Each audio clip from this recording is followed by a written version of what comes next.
The Judicial Service Commission would like to state that we unreservedly condemn these mindless acts of aggression against the judiciary and reiterate that even if anything happens to the individual judges, staff, or their families, those making these inciting statements will be held personally responsible.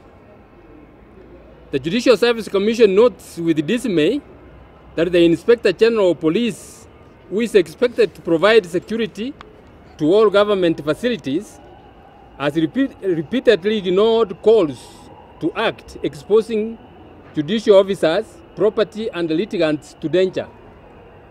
The judiciary is an arm of government equal to the executive and the legislature.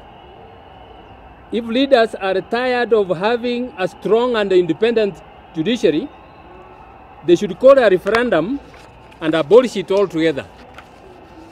Before that happens, the judiciary will continue to discharge its mandate in accordance with the Constitution and the individual oaths of office.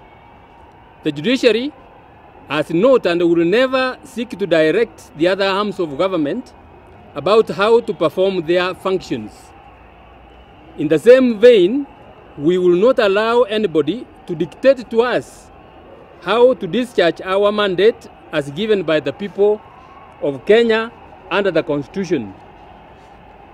We want to state that the rule of law must be allowed to prevail at all times. The Judicial Service Commission supports the independence of the judiciary as an institution, as well as the independence of every judge, magistrate, or kadi. We urge all judicial officers to proceed with their work in accordance with their constitutional mandate, without any fear, favor, or bias, and in accordance with the responsibility accorded us by the people of Kenya. All sovereign power belongs to the people.